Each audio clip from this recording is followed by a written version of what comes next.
السلام عليكم ورحمة الله وبركاته. كلنتي wanaagsan asxaabay meel kasto aad naga daawanaysaan ku soo dhawaada mar kale iyo mid ka mid ah barnaamijyada idinku talagalnay maanta galabnimo waa barnaamijkii labaad waan hubaa inaad si weyn uga hesheen macluumaadkii aanu ku soo gudbinay barnaamijkeennii hore ee saakay iyo wararkii aynu halkaa ku soo tabinay qodobada aynu ku soo gudbin doono waxaa ka mid ah Abu Ubayda oo mar kale war ay ka yaabeen Israa'iiliyiinta sii daayay xilli mudaaharaadyo ay ka soconayaan xaafadaha iyo qaybaha muhiimka ah ee magaalada Tel Aviv iyo magaalada Qudus kuwaasoo looga soo horjeedo dagaalka Gaza.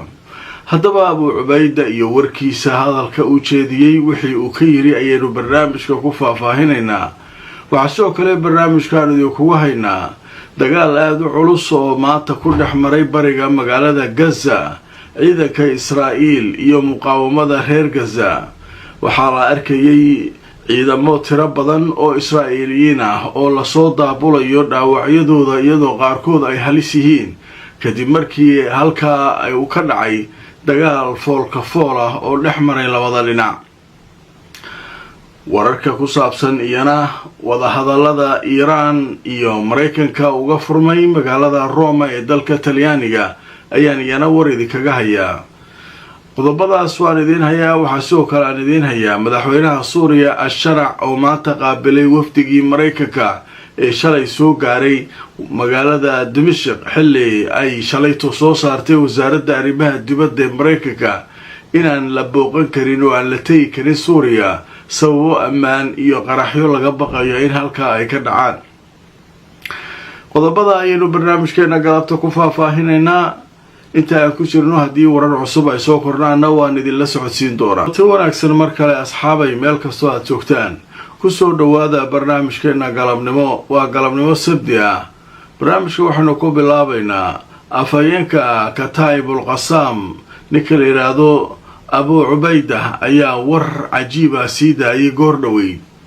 haddaba Abu Ubayda wuxuu sheegay in aan weli la helin halka uu ku dambeeyay askarigii Yahuudiga ee Mareykanka ahaa ee la yiraahdo Al-Iskandar ee dhawaan Abu Ubayda uu sheegay in xiriirkii la waayay qoladii haysay askarigaas iyo laba kale oo maxaabiis ah. Abu Ubayda wuxuu sheegay inay muqaawamadu tageen halkii duqeyntu ka dhacday burburka hoostiisana ay ka soo heleen kaliya ninkii mushrifka ahaa ee shahiiday ama ninkii ilaalinayay shaqada mas-uuliyadda raggan ilaaliskooda hayay oo halkaa duqeynta ku dhintay. laakiin wuxuu sheegay weli inaanayba hayn jaan iyo cirib halka uu dhigay ninka la yidhaahdo Al-Iskandar ninkii Yahuudiga ahaa ee halkaa lagu waardiyenayay oo markaa diyaaradaha Israa'iil ay ku duqeeyeen. waxuu sheegay inay iyagu dhankooda maxaabiistu ay aad ula dhaqmaan laakiin Israa'iil dhankeeda aanay waxba kala jeclayn oo markaa ay waxay doonto ku garaacayso Gaza. maxaabiista meeshay joogtay iyo meeshaanay joogin ay sidaa ku garaacayaan. haddaba hadalka Abu Ubayda ayaa mar kale wuxuu ka sii naxiyay dadkii eheladoodii ay ku xirnaayeen Gaza oo iyagu maanta mudaaharaadyo isku ballansaday ka dhigayay magaalooyinka waaweyn ee Israa'iil oo markaa ay kaga soo horjeedaan dagaalka Gaza kuna dalbanayaan in dadka la sii daayo.